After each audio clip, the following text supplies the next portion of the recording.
Hello guys, in this video I am going to show you how to enable haptic feedbacks in the Hostelworld application.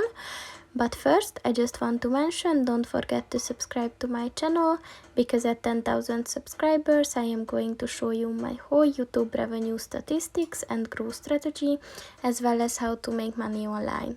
Let's jump into it. First of all, open the application on your phone. Then click on the account button at the bottom of the page on the right. And then click on the settings button.